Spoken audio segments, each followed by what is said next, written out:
Support for your public radio station comes from our members and from Ortolani Services, an insurance brokerage firm working to help individuals and small businesses navigate health insurance benefits planning, from contract workers to retirees to sole proprietors. More at ortservices.com. From WXXI News, this is Connections. I'm Evan Dawson. Our connection this hour was made in 2018 when a man named Michael Cody was at work at a theater rehearsal. Cody is a director and a producer based in Chicago, and that day started out as any typical workday. Then came word that someone had shot and killed 17 people in a school in Parkland, Florida. It was perhaps another Sandy Hook, another Columbine. And for maybe 10 minutes, Cody recalls that everyone stopped and absorbed the tragic news. But then they were right back to work. In this country, school shootings happen every year, often multiple times a year, sometimes multiple times in a month or a week. And Cody looked around, wondering how we could just go back to work. He wondered how his own profession might help address this issue nationally. And so he created Enough, Plays to End Gun Violence. The series offers creative space for teenagers across the country to share their experiences of gun violence. One play tells the story of a teenager watching their brother murdered. Another focuses on a mother who stares at the street every day where she watched her child die. Enough is coming to Rochester. And as PBS NewsHour reports, in 2020, gun violence became the leading cause of death of American children, surpassing car accidents. Before the next wave of voices joins the chorus against gun violence, we wanted to discuss it with the creator of the series, as well as some of the people involved in bringing these local productions. It's all happening 1 week from tonight. We'll tell you all about it coming up. And I just want to mention right off the top here, you might have seen that there was a mass shooting at an LDS church in Michigan over the weekend. Just another example of news that seems to kind of bounce off us instead of being absorbed in the way that Michael Cody wondered, why can't we absorb it? Why are we becoming so numb? He's on the line with us now, the creator of Enough, Plays to End Gun Violence. Michael, welcome. Thanks for being with us this hour. Thank you so much for having me. And I would say on the line, not on the line, that Michael's on the line, in studio with me. Welcome, Larry Dugan, Artistic Director at Asbury Community Theater. Thank you for making time for us. Thank you, Evan. And across the table from Larry, John and Judy Messenger are here. They're going to be performing in the upcoming series. Judy, welcome. Nice to see you. Nice to see you as well. And John, thank you for being with us as well. Thanks, Evan. Listeners, this hour, if you've got thoughts to share on the subject, we do want to hear from you. It's a chance to share how you're feeling about. Do you feel sort of numb to gun violence? Do you have kids who go to school? Have they ever done active shooter drills? Do you feel that's normal, or do you feel that's helpful? Do they talk about it? I wonder if your kids talk about concerns about this kind of stuff. You can email the program, connections@wxxi.org, connections@wxxi.org, and we'll take feedback as we go throughout the hour. Let me just pull back a little and ask Michael to take us back to that day and tell us more about how you were feeling on a day when 17 people are shot in an American school, and it occurs to you that it barely even breaks up the lunch hour. Tell me about that. Oh, exactly. I mean, I was sitting there in rehearsal. It's Valentine's Day. I'm in the place that I love to be, doing the thing that I love to do. And this news comes over, an actor had it on their phone. And the reaction that happens is the reaction I think always happens, is that there was disgust. There was, why does this keep on happening? Why can't anyone seem to do anything about this? And then, like you described, we went back to rehearsing this play, and I was sitting there thinking, why do I feel so sick all of a sudden that this is what we do. This was a microcosm of what we do as a country, is that these things hit us and then they move right past us and then we go on with our day. And I thought, we as a theater community are not involved on this issue in an ongoing basis. It's happening in all of our communities. We have talented people, the power of storytelling. We have the resources of space and place and connections to the community. We need to figure out how, in solidarity, we can talk about this issue and allow our communities to encounter it. So for me, in that moment, one of the things in the theater that you have to have is that you have to have the material. You have to have a play or something to do, and there wasn't really the right fitting piece for gun violence in the moment. Then I saw what came out of Parkland, which was this incredible youth movement that really tested my complacency. And about a year later, there's two mass shootings back to back in 24 hours, Dayton and El Paso. And I just thought, look, if I don't do something about this, I am part of the problem. And then that's when I started calling every theater I could possibly in the country with this idea that the material needs to come from these young people. They need to come from people who are experiencing this day to day in a way that I never did when I was in high school. And they need to be centered in this conversation because they are also the ones centering themselves in the solutions. So we should be listening to them. So that was the genesis of the project for me. Yeah, and let me say that I think I am just as complicit as anybody in feeling inured to this, sort of making it feel like it's routine to me, to the point where you just mentioned in 2019, you mentioned El Paso and Dayton. Is that right, Michael? Yeah. I just had to Google Dayton. I didn't remember Dayton. I don't remember that. I mean, I'm looking at the details. I literally don't remember. 9 people shot and killed, wounded 17 others near the entrance of the Ned Peppers Bar in the Oregon district of Dayton, Ohio. I mean, that's 26 people shot, 9 dead. I don't even remember it. And the reason that I wanted to kind of start this conversation with Michael's recollections of 2018 in Parkland is because it is not like this in other countries. It is not, because shootings like this are not common in most other countries. And so when they happen, it does stop time. It does stop the moment. It's a national conversation. Here, I didn't even remember. This is 6 years ago, Dayton. And I grew up in Ohio. So, I mean, I'm probably as much a part of the problem as anybody. So, we're going to talk this hour about what's coming up next week. I want Larry to tell you a little bit about if you want to come see some of these performances, Enough Plays to End Gun Violence. It is 1 week from tonight, right, Larry? 1 week from tonight at Asbury, 7 o'clock. There's no admission. We'll probably pass the plate at the end and donate whatever people want back to Michael's project. Yeah, we've got a group of people. Asbury Community Theater is a group that we created inside of Asbury for give people in the theater group something to do. But we also said we wanted to do something. We wanted to make a statement somehow and do some things to support the way Asbury does things, right? We have a community outreach center and things like that. And this is our way to do that. This is our way to give back. It is 1 week from tonight, October 6th, Plays to End Gun Violence. It's happening in the sanctuary at 7 p.m. Again, no admission charge. No admission charge. No admission. So I know it's not an easy subject. I know it's heavy, but I have no doubt it will be powerful. And Connections audience, they would love to see you there. I'm sure the people involved with the creation of this would love to feel heard. It's important. Tom texts the show to say, we have normalized insanity. That's how Tom is feeling right off the top. We have normalized insanity. Pretty good way to describe it, Michael Cody. What do you think? Yeah, I think for some reason we've decided that this is the story that we're going to tell about ourselves and our country. And I think what we have done with this project and getting folks around the country to present these plays written by young people who are right in the thick of it is to challenge them and be like, no, there's a different story we could be telling. This story is not preordained. It is not a given, but we are choosing to let it happen. And there's really no other way at this point to describe it. We are choosing to let this happen. And to your point, these things happen in other countries. If they happen in other countries, there's a strong response, an immediate response. And you could say, there have been people who say that it's not a gun issue. It's a mental health crisis. Well, other countries have mental health crisis. We're not unique in that standpoint. The uniqueness on our part, and what's a uniquely American problem, is that that access to guns in the face of maybe a mental health crisis leads to mass casualties.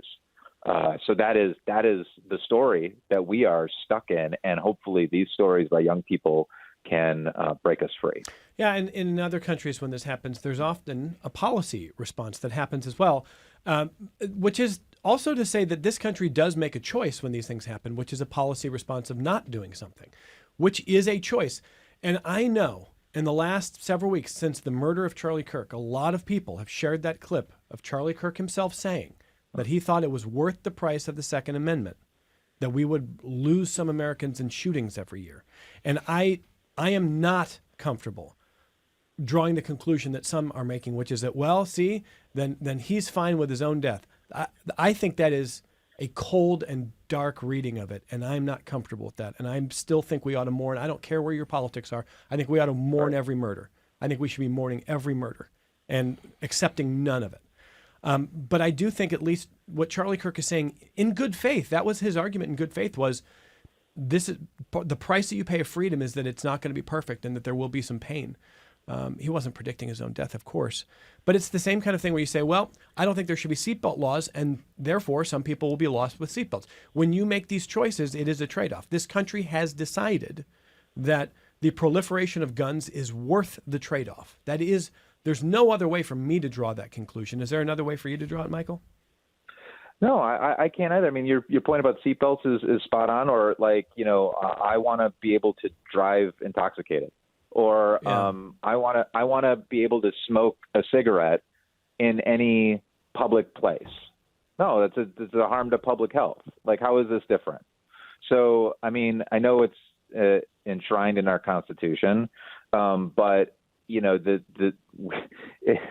they also couldn't have predicted where we would be almost 200 years later, and we should be thinking about where are we putting our priorities when, like you pointed out, there's a mass shooting just yesterday, and the one previously at Annunciation in Minnesota is no longer even being talked about. Mm-hmm. It's rinse, wash, and repeat.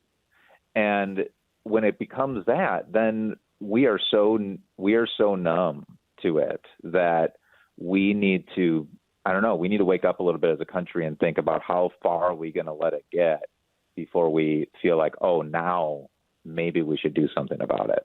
Michael, in some of the coverage of your work with this series of Enough Plays to End Gun Violence over the years and across the country, it is clear to me that the numbness breaks when the gun violence touches you or your family.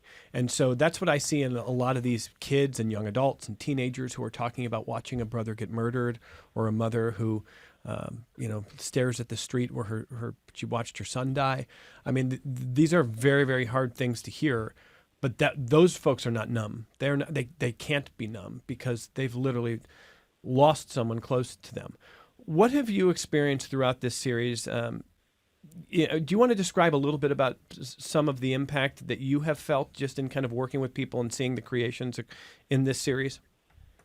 Sure, 100%. I mean, I created this because I just was frustrated really with myself. I was like, why am I not being part of the solution? And what I have come to learn through this project, I've met so many people, amazing people who are, and so many people who are survivors. They've lost someone, or they've been a victim of gun violence themselves directly. And it was like, what a shame it is that we put the onus on the folks who have lost a loved one or have been traumatized to fix the problem. On one hand, what I see these plays doing, I'll give an example. There's this wonderful collaborator of ours named Loria Perez in South Bend, Indiana. She lost 2 sons to gun violence. So she had lost a son, she had started her activism work, and then she had lost another son. That is disgusting. And she was at a point where she didn't know how she could keep going with her activism work. And then she encountered this project, and this for her has been like a lifeline because it allows her to connect with her community. She's formed these great connections with the theater that she's now on the staff on. And this has become, being able to bring these stories to her community and then engage the survivors and young people in her community to do these plays. It's a different kind of activism that fills your cup back up. And then on the other side of things, the other half of the population that has not been directly impacted by this issue yet, these plays bring it closer to home. Like, right, it's not a headline that you can keep at arm's length. It's not a statistic that has no emotional punch, even though they're terrible. This is like, I'm an aunt or uncle or parent or teacher sitting in an audience watching my young person perform in a play about this issue. That's what great theater does. It brings you close to these issues and these people and these other stories so that you can have an empathetic response. And what I have found is that people experience these plays and maybe they think about it a lot, right? Like maybe in a way we're preaching to the choir in the sense that we're not getting someone completely on the other side of this issue self-selecting to come to this event and then changing their mind. But we get a lot of people who come in who care deeply about this issue but have not been moved to act yet. And they watch these plays and they are primed. They are ready to say, okay, what is it that I can do? Because the truth of it is that if all of us could do 0.1% of what survivors do on this issue, there would be some real change real quick. All right. Well, let me turn to Larry for a little bit more about how this came together in Rochester, because this has been, how many different locations have you done with this, Michael?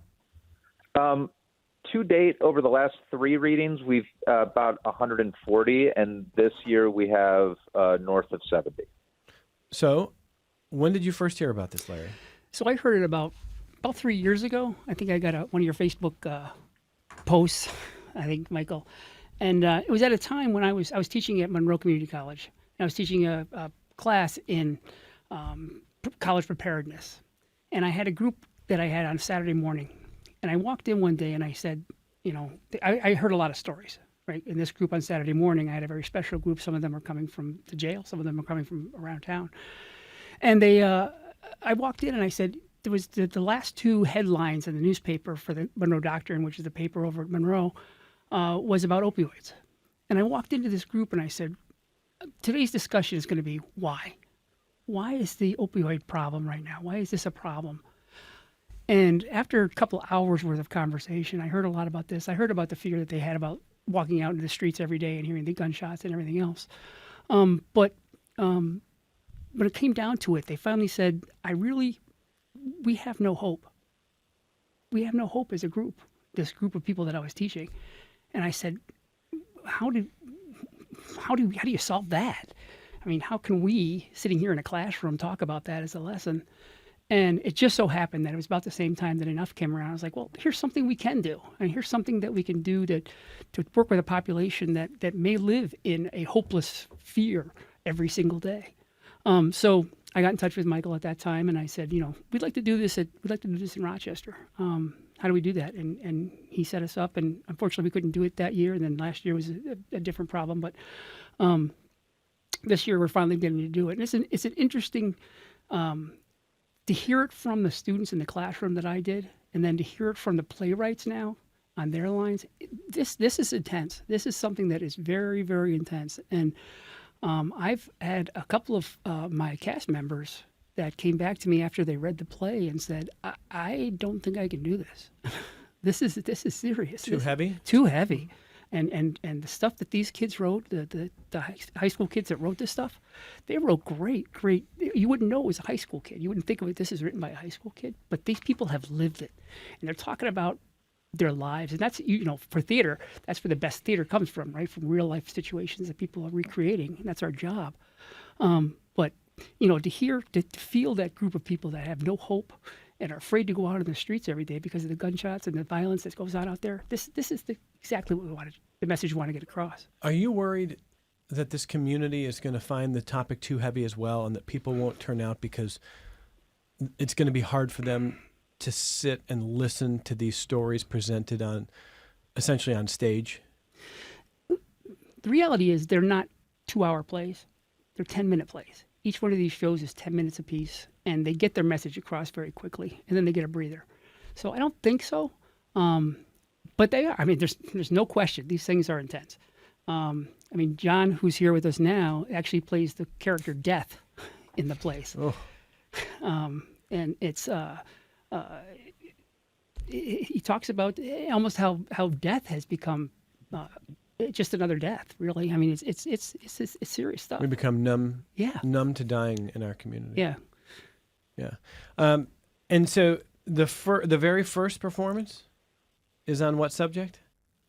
I think the first play. The first play. The first play is just another school shooting. Just another school shooting. So what we talked about right off the top here, if you saw the news from Michigan over the weekend and just kind of went, oh, Yeah. I mean, here's another wild thing. There is a part of me, I'm just going to admit this. There was a part of me that saw mass shooting at a Michigan church, and then I saw 4 people dead, and I kind of was like, well, it's only 4, thank goodness, because you're used to bigger. I mean, it's what is going on with us, right? So, so give me a little sense of the theme there for this. For the first play. Yeah, it's just that. I mean, just another school shooting. It's about how people have become numb. It's about people reaction to this, and it's hard. It's hard to. Mike, you're close with the playwright. Why don't you talk a little bit about what the? Yeah, absolutely. So, I mean, the interesting thing about this play in particular is that the playwright, Matthias Finley, is a survivor of a school shooting. He survived the Abundant Life school shooting in Madison, Wisconsin. That was December 2024, which incidentally is like a mile away from my sister's house. And yeah, he wrote into this play just the way that people come out of the woodwork on both sides of the aisle, through the press, through the community, just to co-opt this event and use it as a vehicle to continue spreading their particular message and point of view. And just the exploitation that he felt in the moments after the shooting. And then the way, again, that these things happen, like a week later, there was a shooting in Tennessee, and they moved on. They packed up their tents and just went on to the next city. And so he wrote about this sort of right on the heels of that experience. And it's a biting condemnation of the way we respond. How many total performances, Larry? There's just one performance. No, I mean, so they're 10 minutes long. Oh, there's 6 shows. 6 shows. Yeah. Okay, 6 shows. It's next Monday night, October 6th. Starts at 7 p.m. in the Sanctuary at Asbury First. It's Asbury Community Theater, bringing you Enough, Plays to End Gun Violence, and there is no cover charge. Powerful and important stuff. We're going to talk to the performers in just a minute about their perspective doing this kind of work. Joyce in Rochester has a question about this. Hey, Joyce, go ahead. Hi. What a stupendous opportunity, but I'm wondering if there's any way people who are very eager to see this can do so if they're unable to make it that night. I just want to add, I'm a prison volunteer, and this is crucial. This is important information. Joyce, thank you. It's a great question. Larry, Michael, for people who can't get to these kind of performances, can they access any of the work? Absolutely. So we are making a point to have a couple of recordings of the readings from various partners across the country. So the easy way is just to go to our website, enoughplays.com, and get in contact with us, and we would be happy to share those. Okay. So, Joyce, hopefully that will work for you. And it's a good question. I'm sure a lot of people have it if you can't go next Monday night. Although, again, they'd love to fill it up next Monday night. They would love to see you there. John and Judy Messenger are here, and they're performing. I did not know that. I mean, John, you're playing death in one of the shows. Yes. I mean, that is as dark as I guess as it can be here. Can I? You're turning your head. No. Well, it's a little bit of a. Nothing's entirely humorous in this production, but Judy plays a TV reporter called Joan, and she's interviewing Death, who has just published a book called Nobody Cares About Death. Oh, my God. Yeah, so there's some dark humor there. Yeah, Judy? It is kind of, yes. Joan, of course, is based on, one of the prime reporters who just nothing phases her at all. And so Death is just not answering her questions the way she wants him to answer them. And one of the parts of the story talks about paperwork. Once someone dies, there's paperwork. And I never thought about Death that way. And Death is kind of annoyed because now the paperwork is difficult to figure out because it's some of the people who died don't know how to write their name, or they use crayon. Oh. Yes. Yeah. So it does finally get to Joan, but it takes a long time. And she also is like, well, but I've been to the vigils, I've been to the funerals, I do what I'm supposed to do, but there is no final answer in her mind. Death is the one who finally says it's the guns. So, John, have you ever played a role like that? Not exactly like this, no. Although, harking back to the Charlie Kirk quote you mentioned, Yeah. it's my understanding that the Second Amendment, like everything else, like the First, has limits. You can't go out and buy a bazooka or an anti-tank gun, and I'm old enough to remember when assault weapons were banned legally, constitutionally, by Congress. But Yeah, yes, for sure. I mean, so there are things we can do. right. And so that's one of the reasons why I always ask Second Amendment enthusiasts, are you okay with me holding a rocket launcher? And they routinely say, well, of course not. And then the answer to that is then, okay, then we're just drawing lines here. You're for lines. You are for regulation. It's a question of where the line for the regulation is for you. So if it's not a rocket launcher, where is it? And if for John Messenger it's assault rifles, or if for Judy it's somewhere else, that doesn't mean that we're all living on a different planet. If you don't favor that, but we all agree on the rocket launcher thing. So I think that there's actually more common ground there than people realize. But maybe that's just me being too optimistic. And I'm hearing the description of this play when John is playing death and Judy's playing a reporter, and I think it made me think of the old Onion headline: "No way to prevent this," says the only nation where this regularly happens. I mean, that is the Onion headline every mass shooting, and that is a great bit of social commentary. The reason we laugh is because of how absurd it is, but it's actually a piece of social commentary. So you might actually, is it possible, are there laughs in this short 10 minutes here on death? We'll find out. Yeah. Yeah. At least dark humor, as you put it. Yeah. Yeah. How do you feel about it, Michael Cody? Well, for any young person to find a way to write satire into these plays is just like a tremendous achievement. But it's a good balance to the other plays that have a lot more serious or tragic tones to them.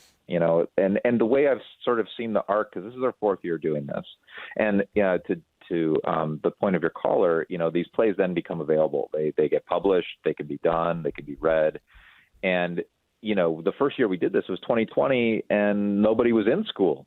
Everybody was home. Everyone was under quarantine, and all those plays are about the anxiety, that it's going to happen at some point.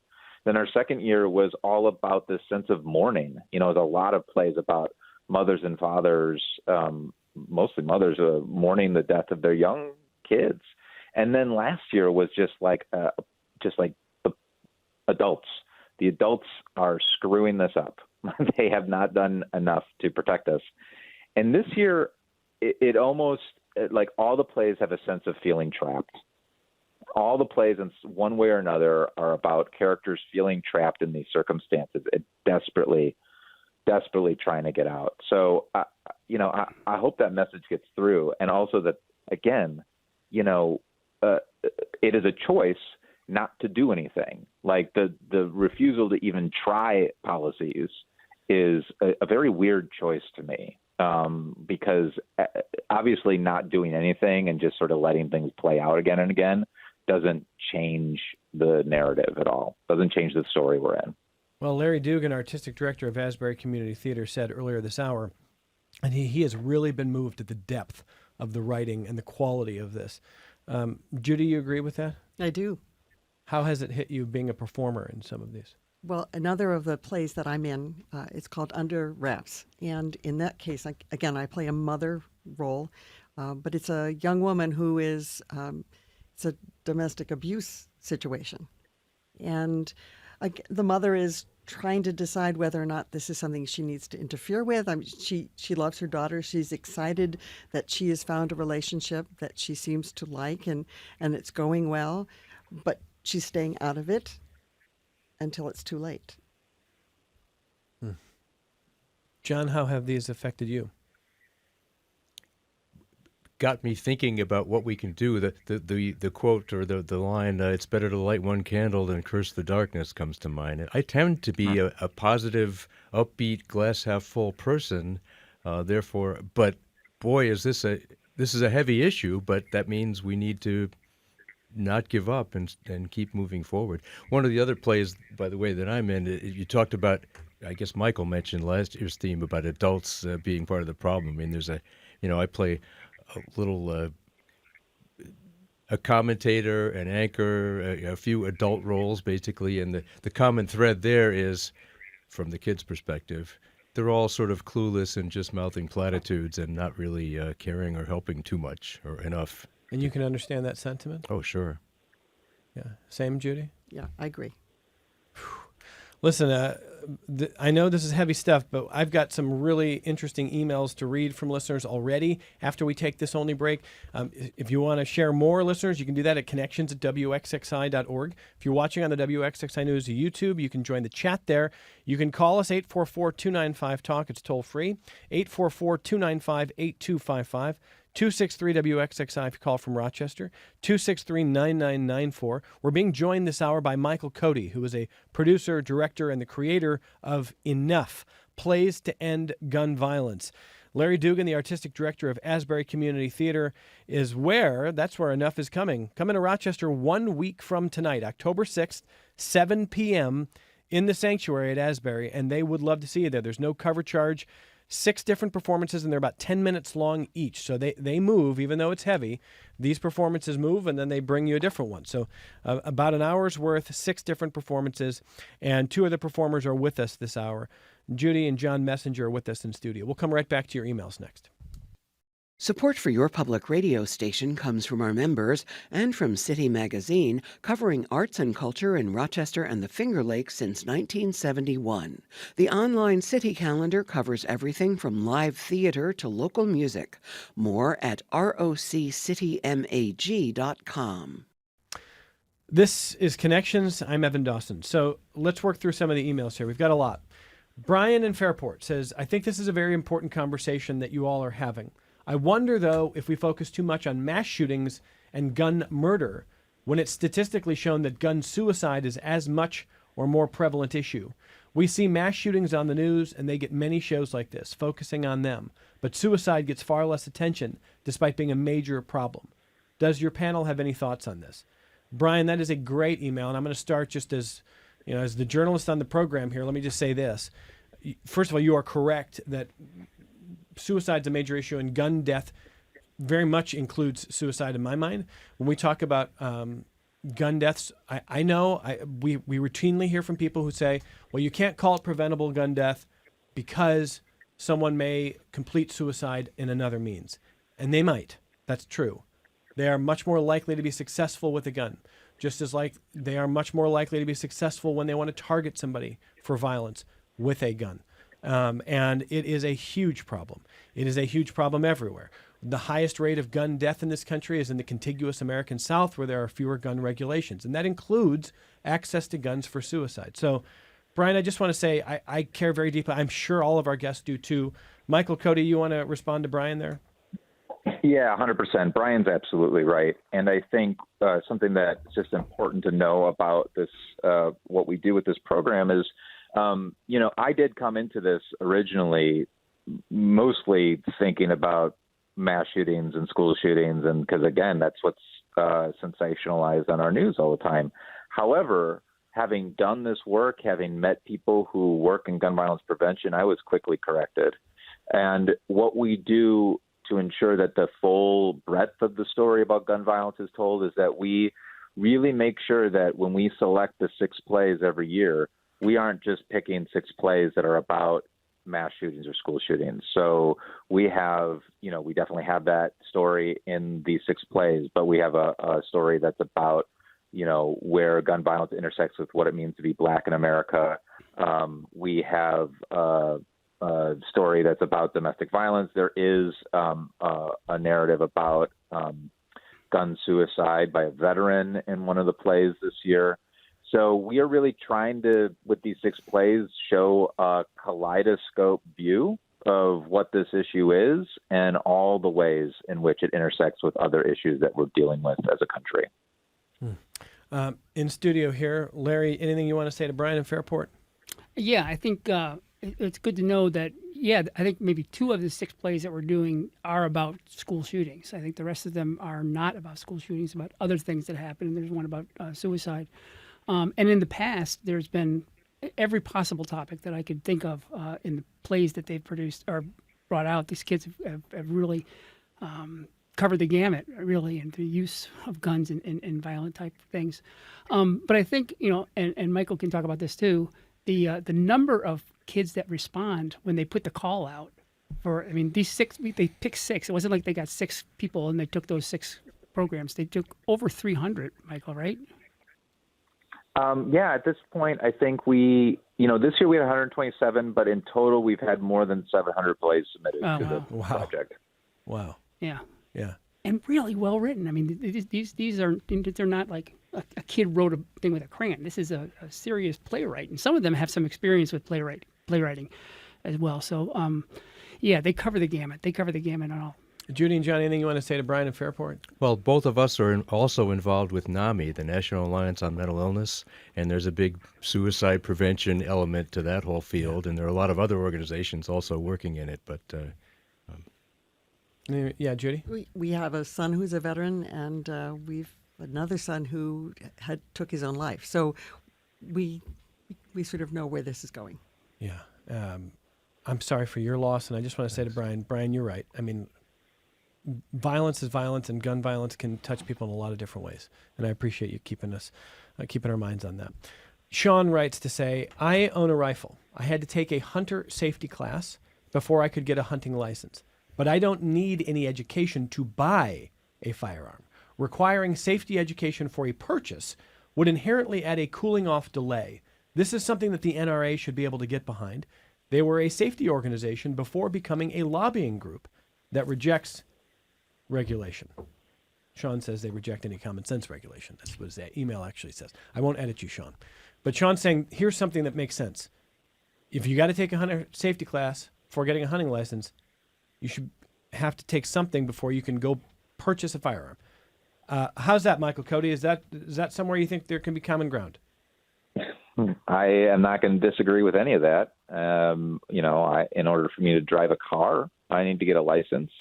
And I think that's just one of many common sense things that I think there are many people in this country that would agree with. I don't know why that is controversial. I don't understand that.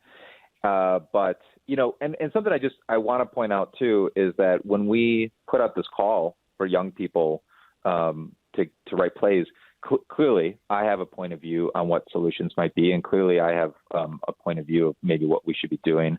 But we don't, myself as leading this organization and this project, we don't lead with any of that. We just say to these young people, this is a competition. This is a writing opportunity for you to confront gun violence.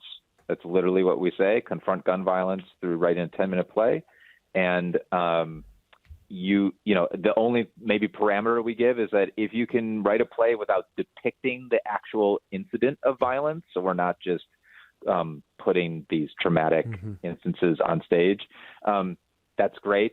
And that's what we open it up to young people across the country to write. So we're, whatever solutions that I think make sense or we should be doing is not how we lead as an organization. We're looking to these young people to maybe point us the way to some solutions and give us their point of views. Yeah, I want to say, Michael says this is something that confuses him, the opposition. So I will say this. I do understand that even if I don't use guns for sport, I know and love people who do, and I respect that, okay? I mean, doesn't have to be my interest if it's yours. I get it. Hopefully all the people I know who do are very, very in tune with safety, care very much about that, are very serious about that. What I don't understand is the opposition to this cooling off period, that you ought to be able to just make an instant purchase. And I mean, even The Simpsons in the 90s parodied this by playing The Waiting is the Hardest Part by Tom Petty. Homer wants to go buy a gun, and he goes into a shop and says, but I'm angry now. They said, you got to wait 2 days. He says, I'm angry now. I mean, they're making a statement. I get it. But what is the argument against it? So, listeners, if you're on the other side of that, email me. Let me know what you think. connections at WXXI.org or edawson at WXXI.org that some of you use, that's fine. I want to know what you think. Why would you oppose that cooling off period? To me, I'm confused. Anybody in studio opposed to a cooling off period? Yeah, I think that's okay. Dell says this: Evan, I appreciate this discussion. Every school year, we go through the same fear. I hate that putting my children on the bus every morning is so terrifying. Every single time this happens, we mourn, we debate, and then ultimately we do nothing. And all I feel is anger. I sometimes fear that if 20 plus years of children losing their lives senselessly hasn't changed anything, that absolutely nothing will. I sincerely hope I am wrong for all of our children's sakes. Dell, the only thing I would tell you is this. I do think some context and sometimes the math matters. And this sounds so cold because I don't want to trivialize any death.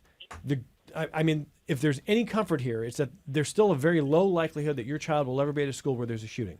The fact that it's not zero is wild to me. And the fact that it's not zero is wild to you, Dell. I get it. So I'm not trying to add any kind of cold comfort in a country where people have literally lost children. And we've seen it this month. We'll probably see it next month. That's how, I'm not even being cynical. I'm being realistic. But let me ask the guest this. He's saying he's at the point where he thinks nothing will change. That if Sandy Hook, nothing. If Parkland, nothing. I mean, he's at that point where he thinks nothing's going to change. Michael, are you there? No, I'm not there. I mean, you can't be. I mean, like I don't think hope is cheap, and I don't think hope is useless. So what I've noticed, the change is not sweeping and immediate in the way that I think we all want it to be. But, in the previous administration, the Office of Gun Violence Prevention was doing fantastic work. I don't have all the stats in front of me, but a quick look up on, there's been a pretty significant reduction in gun deaths, and the work that they were doing in communities with community violence intervention groups. I mean, all that work matters. I mean, it's not getting to the root. It feels like a lot of the times they're treating things symptomatically versus treating the root of this, which is, I think there's probably too many guns out there, and people can get them too easily when they are in no condition to be getting them. Mm-hmm.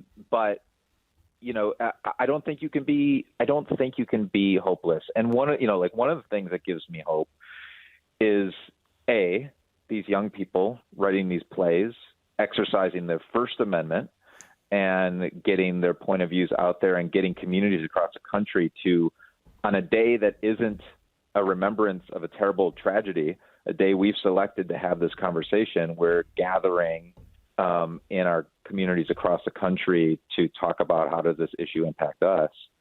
But also one of the families that I've been able to interact with on this issue is Manuel and Patricia Oliver.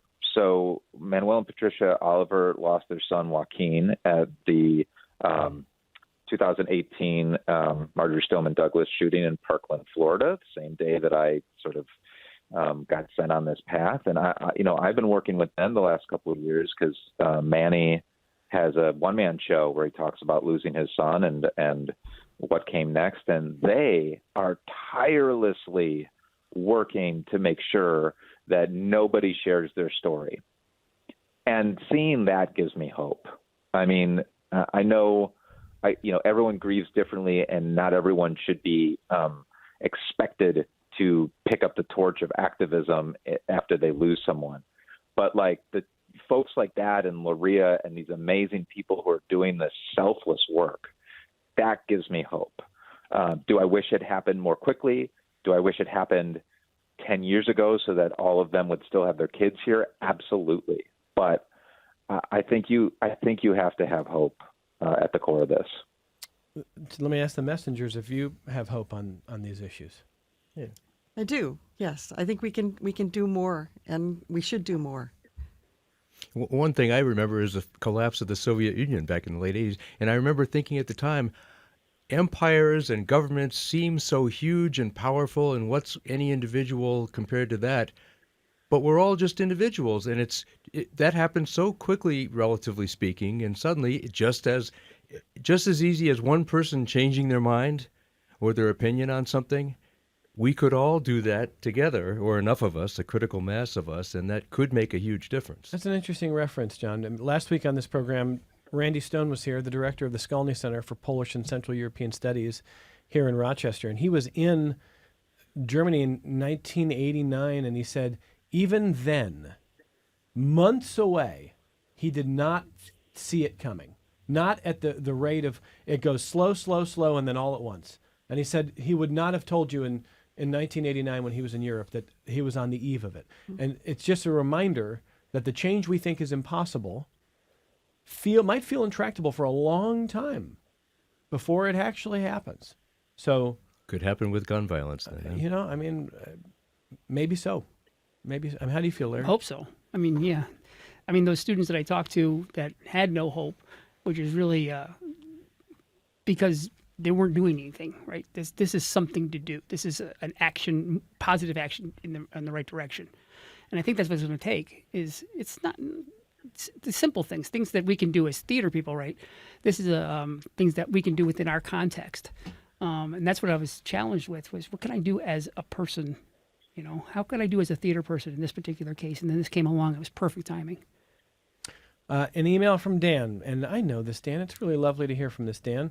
All Dans are good. This is a really good Dan. Dan says, just to emphasize how frequent this tragedy has become, yesterday all the focus was on the Michigan mass murder. There was another one, and what was very little bit mentioned, and then all of a sudden 4 people killed there. He says, we move right on. He says, that's what's going on in North Carolina. Dan, thank you. I mean, that's right. I mean, Michigan is today.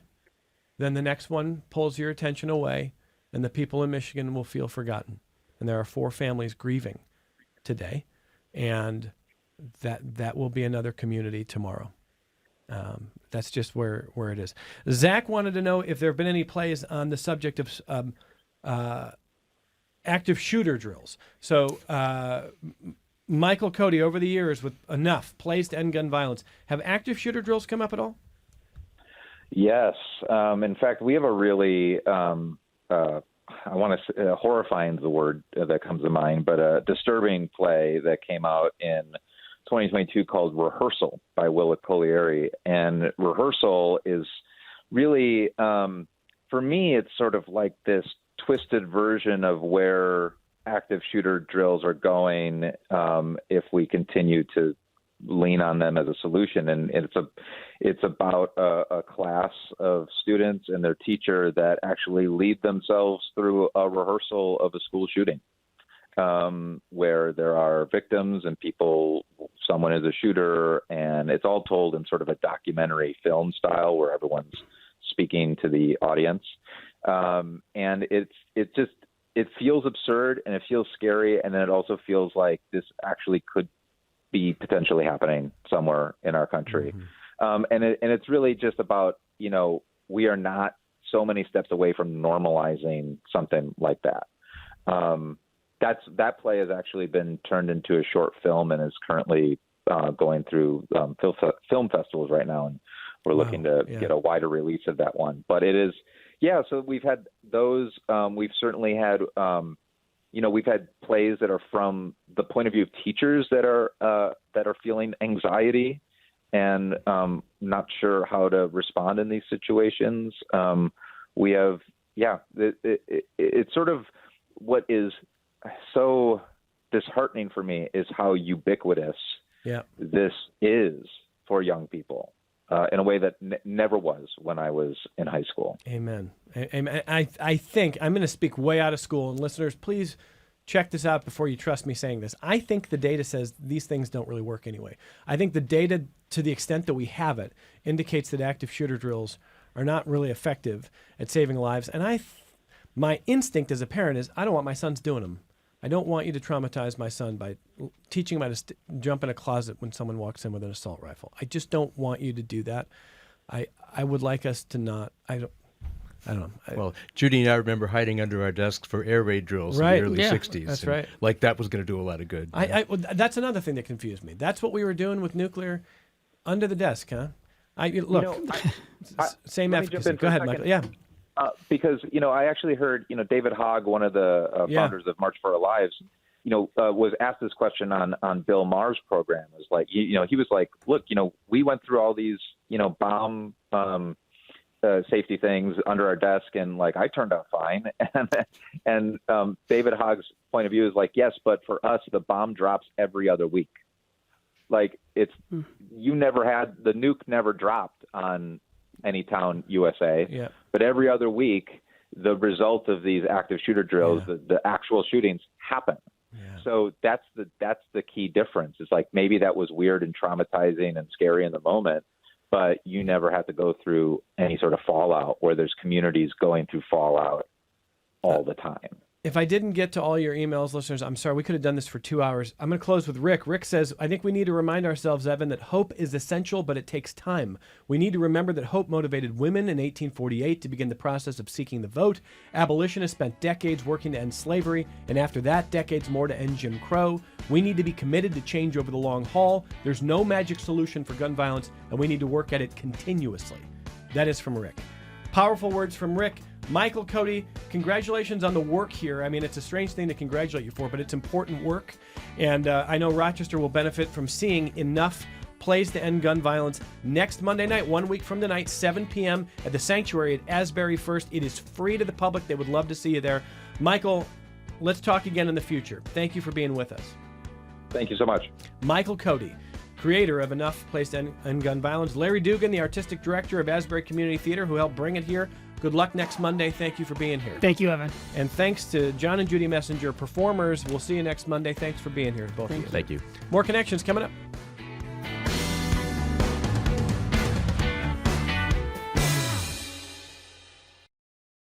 This program is a production of WXXI Public Radio. The views expressed do not necessarily represent those of this station, its staff, management, or underwriters. The broadcast is meant for the private use of our audience. Any rebroadcast or use in another medium without expressed written consent of WXXI is strictly prohibited. Connections with Evan Dawson is available as a podcast. Just click on the Connections link at WXXInews.org.